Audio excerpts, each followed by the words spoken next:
بە بیانووی پەتای کۆرۆنا ماوەی چەند مانگێکە مزگەوتەکان بەڕووی هاوڵاتیان داخراون. لە بەرامبەر ئەمەشدا زۆر شوێنی قەرەباڵغی وەکو مۆڵ و بازاڕەکان کراون.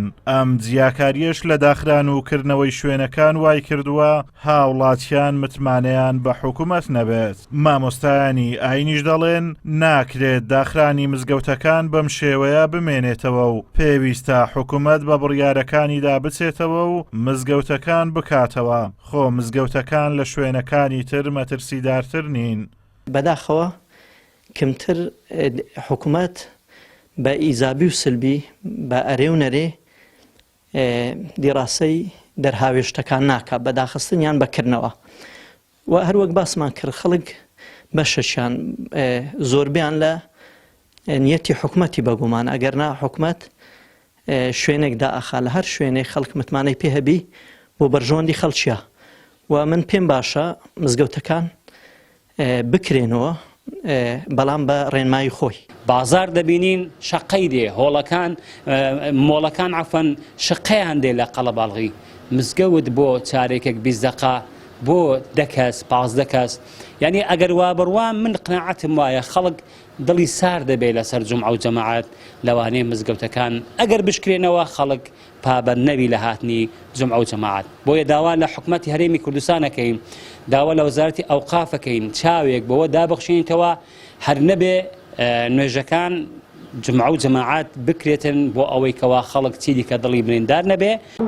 داواکردنی کردنەوەی مزگەوتەکان لای هاوڵاتیان بەردەوامی هەیە لەبەر ئەوەی مزگەوتەکان هیچ کات مەترسی نەبوونە بۆ سەرتەندروستی خەڵک بە تایبەتی بەو ڕێو شوێنە پاک و خاوێنیەی کە هەر لە بنەڕەتدا بەبێ نەخۆشیش لە مزگەوتەکان دەگرێنە بەر لە مەسەلەی دەستنوێژگرتن کە ئەمە مەرجێکی سەرەکی پاک و خاوێنیە بۆ خۆپاراستن لەم ڤایرۆسە.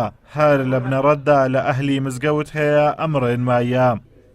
بەس مزگەوت قەپاتن شوێنەکانی دی هەمووی چ مشکلەی نییە کێشەی نییە معنی هەتا قەڵەباڵغی ئەمە ئاگان لێ لە بازاری چکە لەناو بازاری داینە چ مشکلە نییە لە شوێنەکانی دی بەس مزگەوت بوویتە شتێکی خاڵێکی نقطێکی ڕەش لەسەر دڵی خەڵکی مزگەوتەکان لە قەپاتن. داخستنی مزگەوتەکان هۆکار نییە بۆ ئەوی ئینسان خۆ لە کۆڕۆنا نەپارێزی لە ڤایرۆس نەپارێزی چون مسلمانان بەر لەوەی کە کۆڕۆناش هەبێ ڕۆژانە 5,000 دەستنوێژیان شوشتووە و جگە لەوەش بەردەوام بابرین هەموو ڕێکارە پاک و خاوێنەکانیان گرتوۆتە بەر.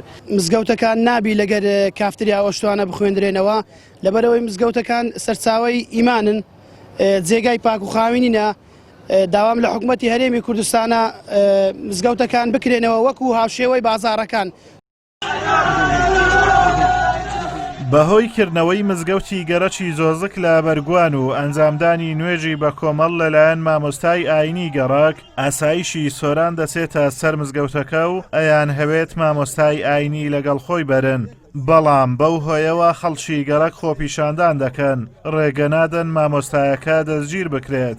لە بەرامبەر کردنەوەی مزگەوتەکەش بەڵێن نامە بە مامۆستایەکە پڕ دەکرێتەوە کە جارێکی تر مزگەوت نەکاتەوە بەڕووی هاوڵاتیان.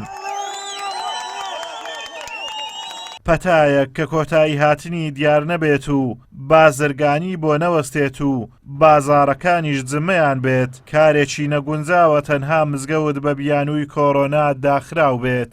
ئازاد و مەراوەی کەناڵی ئاسمانی پەیام قەزای سۆران.